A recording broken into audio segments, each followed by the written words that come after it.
अस्सलाम वालेकुम रहमतुल्लाहि व बरकातुहू। आप सब कैसे हैं? ठीक हैं, खुश हैं, फिट हैं, मिजाज बखैर है? बेटा हमारा चैप्टर है 8वां चैप्टर, चौथा लेक्चर, लास्ट लेक्चर है, China's way to progress, China तरक्की के सफ़र पर। हमारा टॉपिक है सोशल सिक्योरिटी बेनिफिट्स। ये थोड़ा लंबा चैप्टर टॉपिक है, एक सफ़े का पूरा डिस्कस करेंगे। अभी पूरा ट्रांसलेट करूँगा। इसमें से जो अहम सवाल आता है वो मैंने डिस्कस कर दिया। What are the social security benefits provided to Chinese workers. आपने बेनिफिट्स बेटा साथ साथ नोट करते जाना है, कौन कौन से हैं। यानी कॉस्ट ऑफ लिविंग उनकी मैनेज की जाती है, मेडिकल फैसिलिटीज़ उनको दी जाती हैं, ये सारी आपने नोट करनी है। इसके साथ ही मैं अब शुरू करने जा रहा हूँ social security benefits. The monthly cost of living, किताब खोल लें, नोटबुक खोल लें, नोट करते जाएं। मंथली कॉस्ट ऑफ लिविंग, जो महीने की कॉस्ट ऑफ लिविंग है, इज इफेक्टिवली कैलकुलेट की जाती है for every region of the country, country के हर इलाके के लिए। In Peking, for example Peking में it was recently quoted, recently अभी हाल ही में कोटेड बताया गया एट 12 से 14 युआन अ मंथ, यानी एक महीने में 12 से 14 युआन खर्च आता है, जो कि तकरीबन 5 से 6 डॉलर बनता है। Of which 10 go towards board, 10 जाते हैं बोर्ड में। 3 to 4 for rent in state apartments, जो स्टेट के अपार्टमेंट होते हैं जो गवर्नमेंट प्रोवाइड करती है ना, प्रोवाइड, उन अपार्टमेंट का किराया जाता है 3 से 4 yuan. Many workers are also housed within the factories, बहुत से वर्कर को फैक्ट्रीज के अंदर ही वो रहायश देते हैं, रेजिडेंस भी देते हैं। ये सोशल सिक्योरिटी बेनिफिट्स हैं जो मैं पहले आपसे डिस्कस कर चुका हूं कि उनकी रेजिडेंस जो है वो भी उनको गवर्नमेंट प्रोवाइड कर रही है। तो कहता है कि इन एग्रीकल्चर, अब देखें ये तो हो गए फैक्ट्रियों के लोग, अब जो खेती बाड़ी कर रहे हैं उनको कहाँ से रहाइश मिलती होगी। इन द एग्रीकल्चर कम्यून्स, जो ज़रूरी तौर पर इंतजामी इलाके हैं, कम्यून्स हैं। हाउसिंग इज़ कम्प्लीटली फ्री, वहाँ पे हाउसिंग कम्प्लीटली फ्री होती है। Certain small expenses such as cinema, बहुत से स्मॉल एक्सपेंसेस जो होते हैं जैसे सिनेमा वगैरह है, थिएटर है, हेयर कट है, बाल कटाने हैं। Work overall are also sometime non existent, अक्सर ये नॉन एग्जिस्टेंट होते हैं। मैंने पहले ही बताया था नॉन एग्जिस्टेंट, नापैद, यानी तकरीबन ये खर्चा ना होने के बराबर होता है। कौन सा? सिनेमा का, थिएटर का, haircut, work overall also sometime non existent. ये सवाल का जवाब मिल रहा है कि सोशल सिक्योरिटी बेनिफिट्स क्या क्या हैं। अगला पैरा शुरू कर रहा हूं।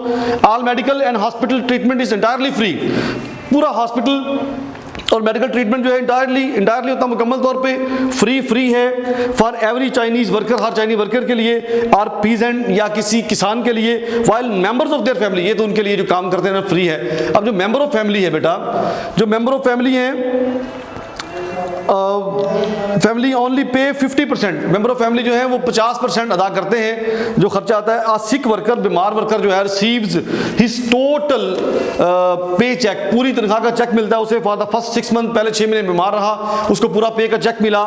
आफ्टर विच, उसके बाद ही रिसीव्स ओनली 60%, उसके बाद उसको तनख्वाह का 60% मिलता है। इफ हाउएवर, अगरचे the patient has money problem, अगर पेशेंट को मनी प्रॉब्लम है, then his company steps in, उसकी फिर कंपनी आगे आती है विद डायरेक्ट असिस्टेंस, उसकी मदद करने के लिए।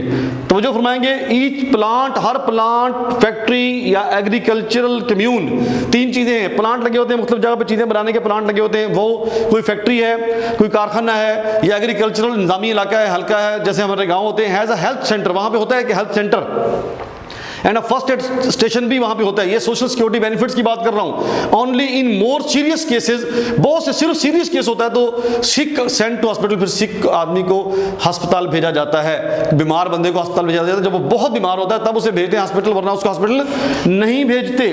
Workers retire at the age of 60, worker बेटा 60 साल की उम्र में रिटायर हो जाता है। Female workers at 50, female worker बेटा रिटायर हो जाते हैं 50 साल की उम्र में या 55 की उम्र में। If they do clerical work, अगर वो क्लरिकल जॉब करते हैं तो, यानी कि मेल को छुट्टी, मेल को रिटायरमेंट मिलती है 60 पर, औरत को मिलती है 50 से 55 पर। अगर वो क्लरिकल जॉब करते हैं तो 5 साल उसके बढ़ जाते हैं। Factory can some time agree, कभी कभी फैक्ट्री मान जाती है to keep a worker on after he has pass retirement age, तो रिटायरमेंट एज के बाद भी कुछ लोगों को फैक्ट्री रखने के लिए तैयार हो जाती है। तो लाज़मी बात है उसकी कोई ना कोई कंडीशन तो बेटा होगी।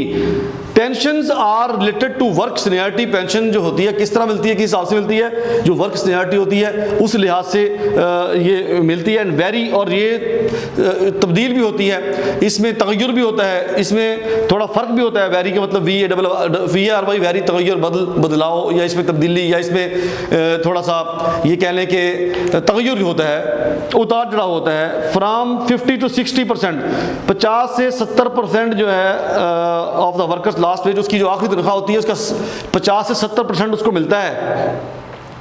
तो अब हर बंदे की तनख्वाह एंड पे कम ज़्यादा होती है, तो फिर कम ज़्यादा ही मिलती है। हमारे भी तकरीबन ऐसा ही होता है। Pensions, each factory has a cafeteria, her factory में कैफेटेरिया होता है। कैफेटेरिया आपको पता है, कैंटीन वगैरह जो होती है, कैफेटेरिया होता है वेयर जहां workers can eat 3 meals a day for 10 to 12 yuan a month, जहां पे वर्कर जो है वो 10 से 12 युआन में पूरा महीना खाना खा सकता है, दिन में 3 दफ़ा खाना खा सकता है। ये हर फैक्ट्री में कैफेटेरिया बेटा होता है। ये आपके सोशल सिक्योरिटी बेनिफिट्स हैं, आप इनको नोट करते जाएं। अगर आपको सारे याद हो, 4-5 लिखने में हर्ज नहीं है, और पूरे 2 नंबर आपको मिल जाएंगे वहां से। कहता है कि the cafeteria time table is tied, cafeteria का टाइम टेबल होता है, उसका जो टाइम है वो जुड़ा हुआ होता है विद कंपनी के साथ, and shift working hours, shift का जो वर्किंग आवर्स है उसके साथ वो जुड़ा हुआ होता है। नियरली ऑल प्लांट्स, तमाम के तमाम प्लांट, बूस्ट नर्सरीज, वहाँ नर्सरीज होती हैं, किंडर गार्डन होते हैं, where children are looked up, जहाँ पे बच्चों की देखभाल, लुक आफ्टर था देखभाल करना, बच्चों की देखभाल की जाती है। And fed under the control of dietitian, और बच्चों को खुराक खिलाई जाती है। डाइटिशियन होता है बेटा जो खुराक का ख्याल करता है, खुराक का माहिर होता है। नर्सरी जहाँ बच्चे रखे जाते हैं, किंडरगार्टन जहाँ बच्चों की तरबियत की जाती है, वहाँ पे लोग वर्कर क्या करते हैं, अपने बच्चों को नर्सरीज में, किंडरगार्टन में जमा करवाते हैं, और फिर वो वहाँ पे काम करते हैं। ये सहूलत उनको फैक्ट्रीज देती हैं। तो कहता है कि very dietitian for a very modest sum, थोड़ी सी रकम लेते हैं, अबाउट $1 अ मंथ, एक महीने का $1 लेते हैं, और इतना सारा वो काम बच्चों के लिए करते हैं। Female workers are entitled, female worker जो है वो इंटाइटल्ड है, वो उनको वो इस बात का हक है, उनका हक है कि टू 56 डेज रेस्ट, के 56 डेज का उनको रेस्ट मिलता है, उनका इस्तेहकाक है। सॉरी, इंटाइटल का मतलब इस्तेहकाक है। फीमेल वर्कर का इस्तेहकाक है कि उनको 56 डेज का रेस्ट मिलता है, फुली सैलरी मिलती है before giving birth to children, बच्चों की पैदाइश से पहले। When a low wage category worker, जब थोड़ी तनख्वाह वाला worker finds he has to maintain large family, जब उसे बड़े खानदान की, बड़े कुंबे की बेटा वो करनी पड़ती है, कफालत करनी पड़ती है, तो हिज एक्सपेंसेस में एक्सीड हिज इनकम, तो उसके एक्सपेंसेस उसकी इनकम से बढ़ जाते हैं। तो चाइनीज रजीम, अगला पैरा शुरू कर रहा हूँ, इसके बाद आखिरी पैरा होगा, खत्म हो जाएगा काम। Chinese regime has set up an assistance,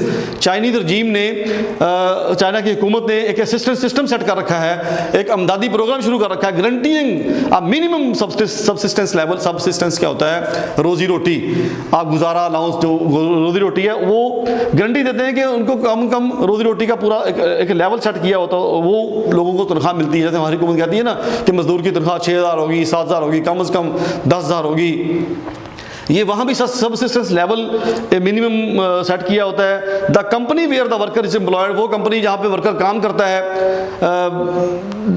then इंटरवेंस, क्या करती है वो? फिर दखलंदाजी करती है, दखलंदाजी करती है, एंड रेजेस बढ़ा देती है ही सैलरी, उसकी salary to equal to the cost of living, जो कॉस्ट ऑफ लिविंग है ना उसके बराबर उसकी सैलरी को वो बढ़ा देती है। तो बेटा ये फिर इस तरह, यानी कि इस तरह से उनकी मदद की जाती है। अगर किसी कुंबा बड़ा है, खर्चा ज़्यादा है, तो फिर उसकी तनख्वाह भी बढ़ा दी जाती है। Company where the worker is employed, वो कंपनी जहाँ वर्कर एम्प्लॉयड होता है, जहाँ वर्कर जॉब कर रहा होता है, intervene raises the salary to the equal the cost of living.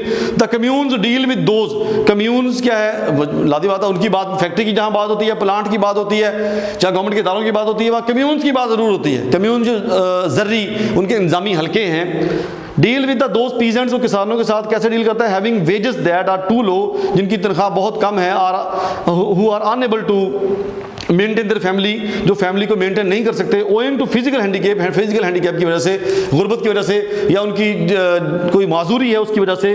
तो it uses money from a specially constituted fund comprising 2% of the community annual wages. तो फिर एक फंड होता है जो कायम किया होता है कि सालाना तनख्वाह में से, सालाना इनकम में से 2% जमा करवाते हैं उस फंड में, उस फंड में से फिर वो लोग अपना गुजारा करते हैं, उनकी मदद उनमें से की जाती है। These assistance schemes is in reality are rarely होता है, रेयरली मुश्किल ही रिजॉर्टेड टू, इनकी ज़रूरत नहीं पड़ती, because the family nearly always has more than one source of income, क्योंकि फैमिली के एक से ज़्यादा सोर्स ऑफ इनकम होते हैं।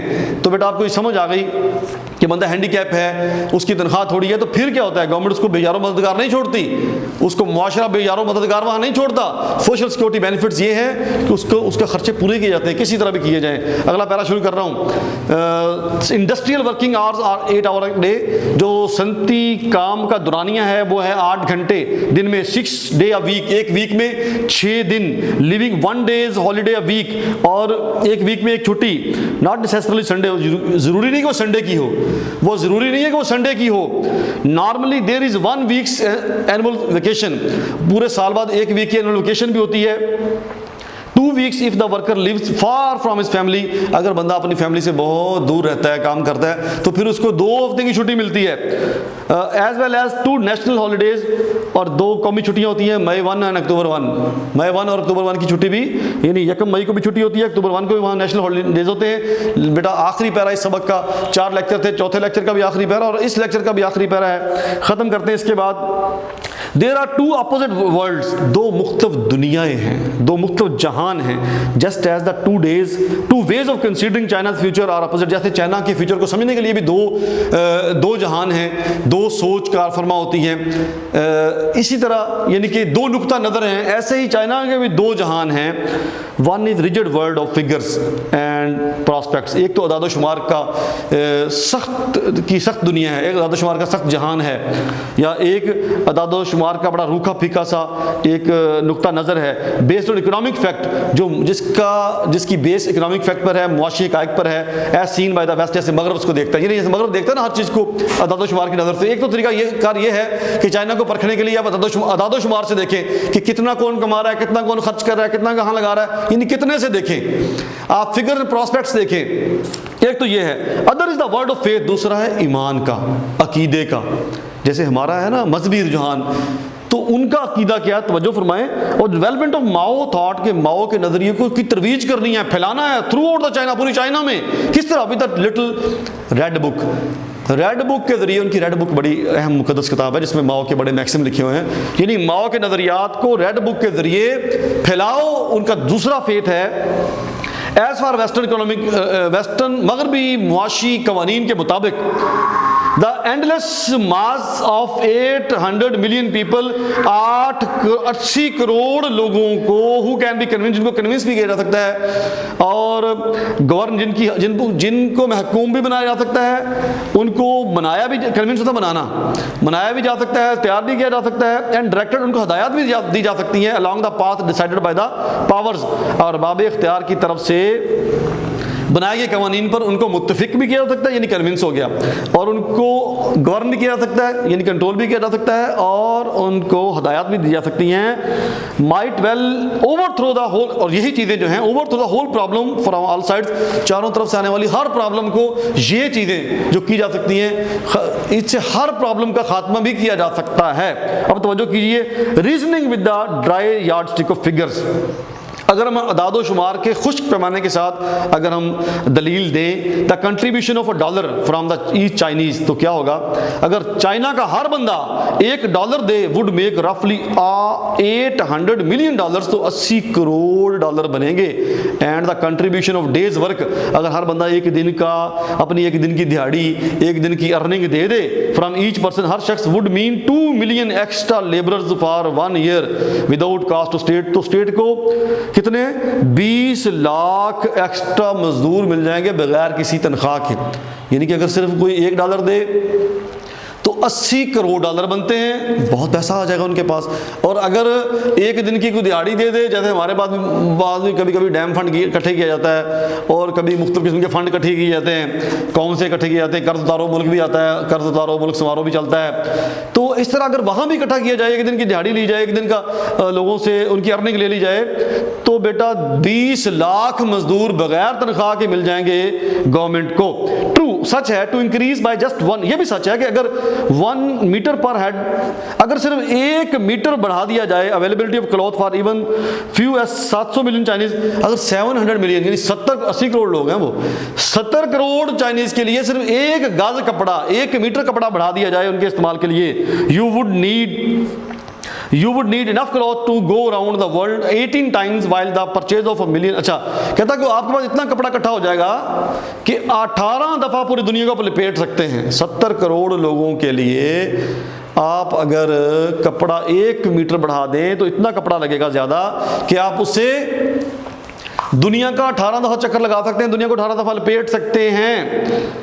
और फिर वो ये भी कहता है कि कहता है कि while the purchase of 1.5 million ton, 1.5 ton of grain गल्ला, अगर 1.5 टन गल्ला खरीदा जाए is only sufficient for the feed of Chinese population for 5 days. 1.5 ton गल्ला चाइना की आबादी के लिए सिर्फ 5 दिन चलेगा, 5 दिन, यानी कि इतने वो लोग हैं, इकट्ठे करें उनसे तो $1 मिलियन इकट्ठे हो जाएंगे। और अगर उनको आप कर दें, अगर आप उनको अनाज लें उनके लिए तो 1.5 टन गल्ला जो है वो भी 5 दिन चलेगा। तो बेटा इसके साथ ही वो कहता है कि कहता द फैक्ट मीन्स, हकीकतें रहती हैं जो कि when the number is not simply a juxtaposition of person, कहता है कि हकीकतें वही रहती हैं अगर नंबर जो है, तादाद जो है, अगर सिर्फ मेरली जक्सटापोजिशन ना हो, यानी कि कट ना हो, सिर्फ एक जक्सटापोजिशन, कट जोड़ना चीज़ों को, लोगों का कट ना हो सिर्फ, बल्कि क्या हो, बट अ कम्पैक्ट होल, बल्कि मुकम्मल तौर पे कि वहदत बन जाए, अकाई बनी हो, होल होता है ना, होल से जैसे कहते हैं, इकट्ठ हो, कम्पैक्ट, एक वहदानियत बन जाए, एक अकाई बन जाए, then it tends to become power, फिर बनती है बेटा पावर। When माओ से, जब माओ कहता है that it is the people, लोग होते हैं, नॉट द थिंग, चीजें नहीं, दैट आर डिसाइसिव, वो कहता है लोग नहीं चीजें होती हैं, चीजें नहीं लोग होते हैं फैसला कुन।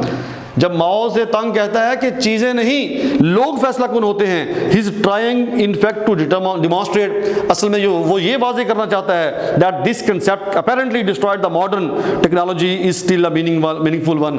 असल वो इस तस्वर को शिकस्त देता है कि मॉडर्न टेक्नोलॉजी आज भी मीनिंगफुल है, यानी वो इसको शिकस्त देता है, इस बात को, इसको झुटला देता है कि आज भी मशीनों की ज़्यादा हुकूमत है, आज भी चीज़ों की अहमियत है। वो कहता है नहीं, चीज़ें नहीं लोग फैसला कुन होते हैं। तो बेटा इसके साथ ही हमारा चौथा चैप्टर खत्म हुआ।